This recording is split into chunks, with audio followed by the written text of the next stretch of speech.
इस लेसन में हम अपना पहला पाइथन का कोड लिखेंगे। इस लेसन में हम अपना पहला हेलो वर्ल्ड कोड लिखेंगे पाइथन में। और उस पहले कोड को लिखने के लिए हमें सबसे पहले अपनी आईडीई को ओपन करना होगा, जिसे हमने लास्ट लेसन में डाउनलोड किया था और इंस्टॉल किया था। सो आप जा करके अपना आईडीई ओपन कर लो। मैंने अपना पाईचार्म आईडीई पहले से ही ओपन कर रखा है। और फिर यहाँ पर हम एक नया प्रोजेक्ट बनाएंगे और उसी प्रोजेक्ट के अंदर हम अपने बहुत सारे फाइल्स को बनाएंगे और उसी फाइल्स के अंदर हम अपना कोड लिखेंगे। सो मैं यहाँ पे न्यू प्रोजेक्ट पे क्लिक कर रहा हूँ और ये बटन एक नया प्रोजेक्ट बनाने का प्रोसेस स्टार्ट करेगा। सो मैंने इस पर क्लिक कर दिया और यहाँ पे ये टैब आ गया है। सो ये जो पहले से हाईलाइटेड है इस बॉक्स में, इस वाले बॉक्स में, इसका जो ये लास्ट पार्ट है ये आपके प्रोजेक्ट का नेम है। आप यहाँ पे कुछ भी डाल सकते हो। मैं यहाँ पे डाल दूँगा पाइथन कोर्स हिंदी। मैंने यहाँ पे ये डाल दिया पाइथन कोर्स हिंदी, ये मेरे प्रोजेक्ट का नेम है। और इससे पहले वाला पार्ट ये मेरा लोकेशन है। यहीं पर इसी यूज़र्स फोल्डर के अंदर, इस शुभम सौरभ फोल्डर के अंदर, इस पाइथन प्रोजेक्ट के अंदर मैं अपने इस प्रोजेक्ट को बना रहा हूँ। तो ये आपका लोकेशन हो गया। अगर आपको इस लोकेशन को चेंज करना है तो वो भी बहुत ही आसान है। आप यहाँ पे इस बटन पे क्लिक कर सकते हो और अपने डिज़ायर्ड लोकेशन पे जा करके उसे सेलेक्ट कर सकते हो। पर मेरे लिए ये बिल्कुल सही है।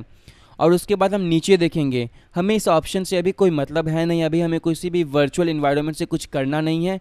बस हमें यहाँ पर एक चीज़ देखना है, इस बेस इंटरप्रेटर में हमें यहाँ पे जो भी लेटेस्ट वर्जन है पाइथन का उसे सेलेक्ट करना है। सो मैंने 3.9 सेलेक्ट कर रखा है।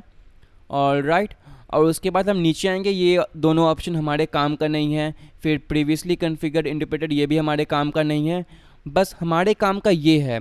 सो चलिए देखते हैं ये क्या बोल रहा है।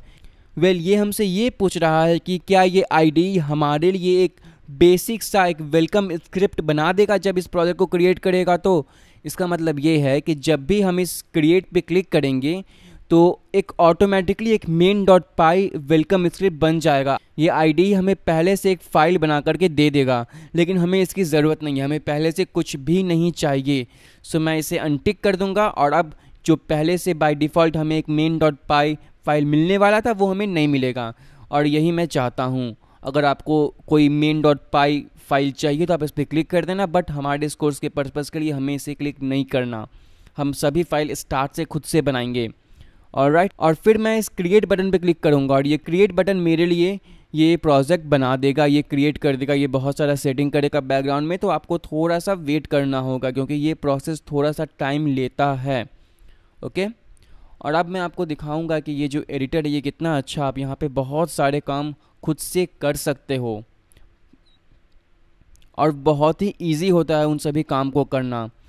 और स्टूडेंट्स, अगर आप पहली बार कोई भी प्रोजेक्ट बना रहे हो इस पाईचार्म आईडी में, तो आपके पास यहाँ पे एक डायलॉग बॉक्स आएगा जो आपको टिप दिखाएगा।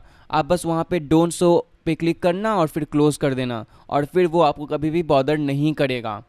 ऑलराइट, चलिए अब बात करते हैं इस आईडीई के बारे में। आप यहाँ पे इस लेफ़्ट में देख सकते हो इस प्रोजेक्ट टैब को। अगर आप इस पर क्लिक करते हो तो आपका ये फाइल ब्राउज़र यहाँ पे आ जाता है। यहाँ पे आप क्लिक करके देख सकते हो कि आपके प्रोजेक्ट का नाम है पाइथन कोर्स हिंदी और ये पाईचार्म प्रोजेक्ट के अंदर स्टोर है। और यहाँ पे आप देख सकते हो एक्सटर्नल लाइब्रेरीज। हमें इस कोर्स में इससे कुछ भी लेना देना नहीं है, इस एक्सटर्नल लाइब्रेरी से। और इसके अंदर में जो भी फोल्डर्स हैं हमें उससे कुछ भी लेना देना नहीं है। ठीक है, हम दूसरे किसी कोर्स में उन लाइब्रेरीज़ के बारे में या किसी दूसरे वीडियो में, मैं अपने यूट्यूब चैनल पे किसी दूसरे वीडियो में कुछ लाइब्रेरीज़ को एक्सप्लोर करूँगा और आपको सिखाऊंगा, बट इस कोर्स के पर्पज़ के लिए ये बिल्कुल भी नहीं है। बस हमें इस पे ध्यान देना है। सो ये है हमारा प्रोजेक्ट। और अब मैं यहाँ पे एक नया फाइल बनाना चाहता हूँ, तो मैं राइट क्लिक करूँगा और फिर मैं न्यू पे जाऊँगा और फिर मैं यहाँ पे पाइथन फाइल पे क्लिक करूँगा। ऑलराइट, और यहाँ पे मैं पाइथन फाइल पे क्लिक करूँगा और इसमें मैं अपने फाइल का नाम डालूँगा। सो मैं डाल देता हूँ हेलो वर्ल्ड और फिर मैं एंटर करूँगा और फिर ये मेरा hello world.py फाइल बन गया है। ऑलराइट, अब हम अपना पहला हेलो वर्ल्ड का कोड लिखेंगे। तो अब हमें क्या करना है, अब हमें एक प्रिंट फंक्शन का यूज़ करना है। तो आप प्रिंट टाइप करो और लोअर केस में, सभी लोअर केस में, बिल्कुल ऐसे ही। इसमें कुछ भी अपर केस लेटर नहीं होना चाहिए, सभी लोअर केस।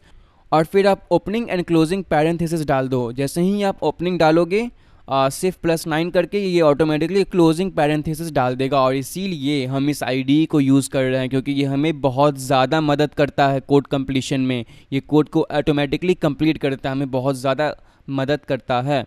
सो चलिए अब हम अपना हेलो वर्ल्ड कोड लिखते हैं। सो हमने यहाँ पे अपने प्रिंट फंक्शन को लिख लिया और फिर इसके अंदर हमें एक सिंगल कोटेशन या फिर हम डबल कोटेशन, हम कुछ भी यूज़ कर सकते हैं। हम चाहें तो सिंगल कोटेशन ऐसे यूज़ करें और हम चाहें तो ये डबल कोटेशन यूज़ करें। हम दोनों में से कुछ भी यूज़ कर सकते हैं, बट आज के इस पहले लेसन में मैं सिंगल कोटेशन ही यूज़ करूँगा। और फिर मैं टाइप करूँगा हेलो वर्ल्ड, और ये हो गया। सो ये हमारा प्रिंट करेगा कंसोल में हेलो वर्ल्ड। ऑलराइट, सो ये जो कोड है ये हमारे कंसोल में प्रिंट करेगा हेलो वर्ल्ड। अगर आप किसी दूसरे प्रोग्रामिंग लैंग्वेज को पढ़ चुके हो तो आपको पता है कि ये हेलो वर्ल्ड कोड क्या करता है। ये कंसोल में हेलो वर्ल्ड प्रिंट करता है, सिंपल है। ऑलराइट, अब हमें इस कोड को रन करना है। तो अब हम इसे रन कैसे करेंगे? इस कोड को रन करने के लिए आपको यहाँ ऊपर में जाना होगा और आपको रन पे क्लिक करना होगा। और रन पे फिर क्लिक करने के बाद आप यहाँ पे जाओ और इस रन पे क्लिक करो। और फिर ये आपसे पूछेगा कि आपको किस फाइल को रन करना है। और हमारे पास अभी सिर्फ और सिर्फ एक ही फाइल है जो कि है हेलो वर्ल्ड। तो हम उस पर क्लिक करेंगे और हमारा फाइल यहाँ पे रन कर जाएगा। और आप यहाँ पे देख सकते हो कि हेलो वर्ल्ड प्रिंट हो गया है। बहुत ही सिंपल कोड था, बहुत ही ईजी था। तो अब चलिए बात करते हैं आखिर ये कोड है क्या। हमने हेलो वर्ल्ड कोड तो लिख लिया, बट ये हम कर क्या रहे हैं, हमें समझ में भी तो आना चाहिए। हम यहाँ पे एक प्रिंट फंक्शन यूज़ कर रहे हैं और ये जो प्रिंट फंक्शन है ये किसी भी टेक्स्ट को प्रिंट करने के काम आता है।